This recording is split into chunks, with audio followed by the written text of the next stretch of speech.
శ్రీమాత్రే నమః. నమస్కారం. ప్రేక్షక మిత్రులందరికీ కూడాను దీపావళి శుభాకాంక్షలు. చాలా విశేషమైనటువంటి ఈ సంవత్సరం దీపావళి మహోత్సవం రంగరంగ వైభవంగా ప్రతి ఒక్కరూ జరుపుకుంటారు. ఈ సంవత్సరం దీపావళి అక్టోబర్ 29వ తారీఖున వస్తుంది. అలాంటి యొక్క దీపావళి రోజు మీరందరూ కూడాను ఆయురారోగ్య ఐశ్వర్య భోగభాగ్యాలతో ఉండాలని ప్రార్థన చేసుకుంటూ, దీపావళి యొక్క విశిష్టత ఏంటి, ఈ పండుగ ఎలా జరుపుతున్నారు, ఈ పండుగ దినాల్లో దీపం ఎందుకు వెలిగిస్తారు, ఆ రోజే ఎందుకు దీపం వెలిగిస్తారు, ఆ రోజు నుండి కంటిన్యూగా దీపం ఎందుకు వెలిగిస్తారు అనేది కూడా చూసుకుందాం మనం. హిందూ మతంలో అత్యంత ముఖ్యమైనటువంటి పండుగలలో దీపావళి ఒకటి.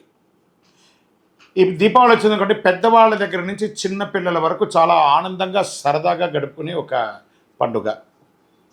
ఇది దీపావళి విశిష్ట పండుగను ఎందుకు జరుపుకుంటామంటే, దీపావళి చెడుపై మంచికి విజయం చేసే ఒక అద్భుతమైనటువంటి పండుగ అని కూడా చెప్పచ్చు. ఇంట్లోని ప్రతికూల శక్తులన్నీ కూడా తొలగిపోయి నూతన వెలుగు తెచ్చే గొప్ప పండుగ ఏదైనా ఉందంటే అది దీపావళి పండుగ. హిందువులతో పాటు దీన్ని ఎవరెవరు చేసుకుంటారు? జైనులు, బౌద్ధులు, సిక్కులు, ఇతర మతస్థులు కూడా ఆరోగ్యం, సంతోషం, ఆనందం, ఐశ్వర్యం కోరుకుంటూ జరుపుకునే పర్వదినమే దీపావళి. ఆశ్వయుజ బహుళ అమావాస్య రోజు ఈ పండుగ జరుగుతుంది. దీపాలను వెలిగించి, ఈ దీపావళి గురించి రామాయణంలో కూడా ప్రస్తావన వచ్చిందండి. పురాణ కథన ప్రకారం జన్మించిన భూదేవి వరాహస్వామికి అసుర సమయంలో నరకాసురుడు శ్రీహరి చేతిలో చావులేని తల్లి చేతిలోనే మరణం పొందేలా వరం పొందాడు. వరగర్వంతో లోకాలన్నిటినీ కూడా నరకాసురుడు విపరీతంగా ముల్లోకాల్ని పట్టి పీడిస్తూ ఉన్నాడండి. నరకాసురుడు బాధలు భరించలేని దేవతలు, మునులు, గంధర్వులు స్వామివారికి ఆ యొక్క వైకుంఠనాథుడికిపై మొరబెట్టుకుంటారు. వారందరి యొక్క మొరను విన్నటువంటి ఆ యొక్క మహావిష్ణువు ద్వాపరయుగంలో కృష్ణుడిగా అవతరించి సత్యభామ నరకాసురుని సంహరించడం జరిగింది. నరకాసుర సంహారంతో అందరూ ఆనందంగా పండుగ చేసుకుంటున్నారు. చతుర్దశి నాడు నరకుడు మరణించగా ఆ తర్వాత రోజు దీపావళి వెలిగించి సంబరాలు చేసుకుంటారు. దీపావళి అంటే దీపాల వరస అంటారు. దీపావళి కొన్ని ప్రాంతాల్లో దీపావళిని 5 రోజుల పండుగగా జరుపుకుంటారు. ఆశ్వీజ బహుళ త్రయోదశి ప్రారంభమై దీపావళి వేడుకలు కార్తీక శుద్ధ విధియ భగినీ హస్త భోజనంతో ముగిస్తుందన్నమాట. ఇది ఏంది, ఇది కొత్తగా ఉందా అంటే కొన్ని ఉన్నాయి, కొన్ని ప్రాంతాల్లో ఉన్నాయి. ధన్తరేస లేదా ధనత్రయోదశిగా కూడా దీన్ని భావిస్తారు. ఆశ్వీజ బహుళ త్రయోదశిన ధన్త్రయోదశి జరుపుకుంటారు. ఇంటిని శుభ్రం చేసి పాత సామాన్లన్నీ శుభ్రం చేసి కొనుక్కొని, అంటే కొత్తగా ఏదైనా వస్తువులు ఇంటికి కొనుక్కొని వస్తే అది సంపూర్ణంగా ఇంకా పెరుగుతుంది, ఐశ్వర్య ప్రాప్తి పొందుతారని చెప్పి కొంటుంటారు. ధనలక్ష్మి కుబేరుల యొక్క భక్తి శ్రద్ధలతో కొలుస్తారు. అది కూడా ఎలా?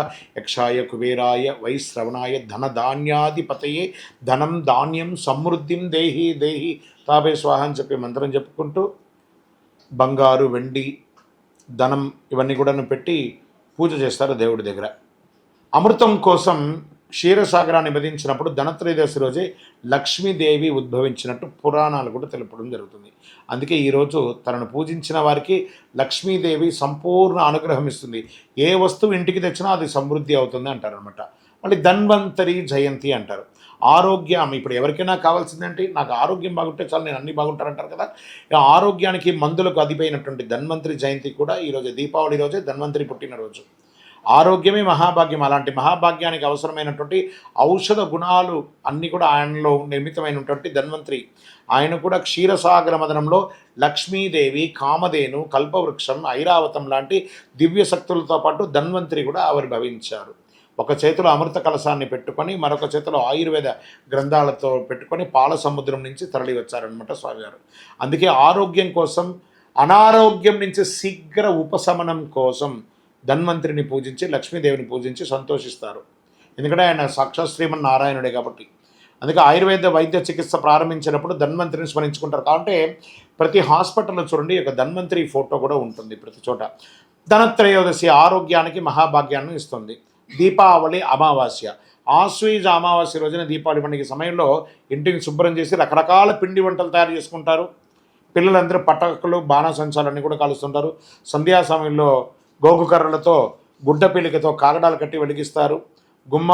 గుమ్మంలో నేల మీద కొడుతూ దిబ్బి దిబ్బి దీపావళి మళ్ళీ వచ్చే నాగుల చవితి పుట్ట మీద జొన్న కర్ర పుట్ట యొక్క దెబ్బ అని పాట పాడుతూ ఉంటారు. మీరు కావాలంటే గ్రామాల్లో వెళ్ళి చూడండి. ఈ పాటలంతా కూడా మనం పురాణ గాథల్లో ఇంతకుముందు చెప్పేవారు. ఇప్పుడు కూడా డెప్త్ గ్రామాల్లోకి వెళ్ళారంటే ఈ యొక్క దీపావళి రోజు ఇలాంటి కథలు చెప్తూ పాటలు పాడుతూ ఉంటారు. గోగు కర్రని ఎవరు తొక్కని చోట వేసి వెనక్కి తిరిగి చూడకుండా కాలు కడుక్కొని లోపలికి వెళ్ళి మిఠాయి లాంటివి కూడా తింటూ ఉంటారు. ఇలా చేస్తే పిల్లలంతా కూడా ఆరోగ్యంగా ఉంటారు నమ్మకం. తర్వాత ఇంటిని దీపాలతో అలంకరించి మట్టి ప్రమిదలు నువ్వుల నూనె వాడటం మంచిది. దాంట్లో ఒత్తులంతా వేసి ఏకవ్యక్తి 2 వ్యక్తి ఇలా వచ్చి వెలిగిస్తారు. లక్ష్మీదేవికి ఇష్టమైనటువంటి నువ్వుల నూనెతో దీపాలు వెలిగిస్తే అమ్మ అనుగ్రహం ఇస్తుంది. గుమ్మం తులసి దగ్గర మాత్రం తప్పనిసరిగా మట్టి ప్రమిదలతో నువ్వుల నూనెతో దీపం వెలిగించాలి దీపావళి రోజు.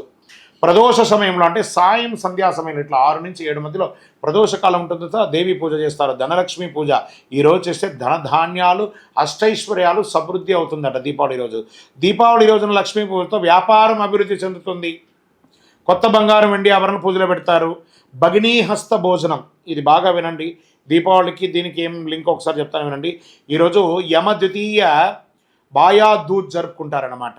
సోదరులు తన సోదరి చేత భోజనం తింటే మృత్యు భయాలు తొలగిపోతాయి. సూర్యభగవానుడి యొక్క కుమారుడు యముడు, అతని యొక్క సోదరి యమి తన యొక్క సోదరుని ఎంతగానో అభిమానించేది.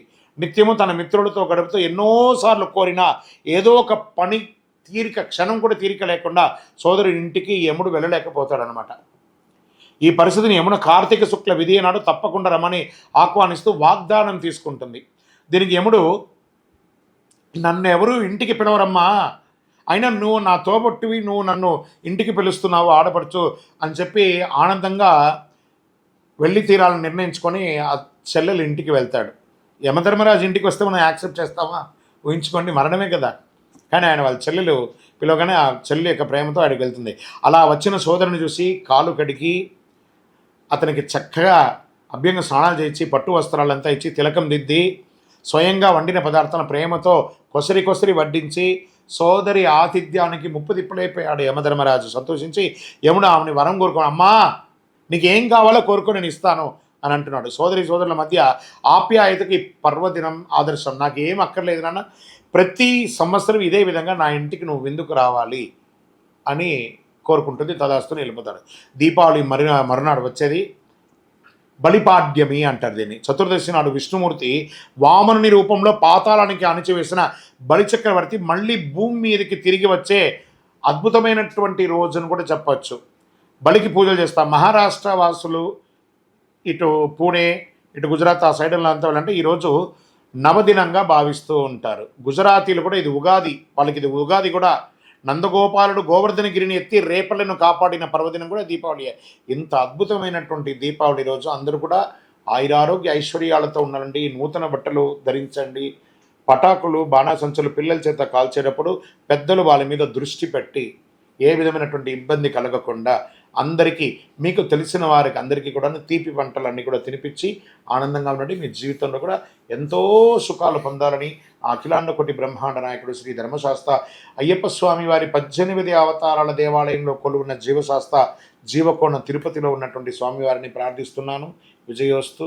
ఆనందంగా ఉండండి. మంచి విజయ దీపావళి మీ అందరికీ కూడాను. విజయోస్తు.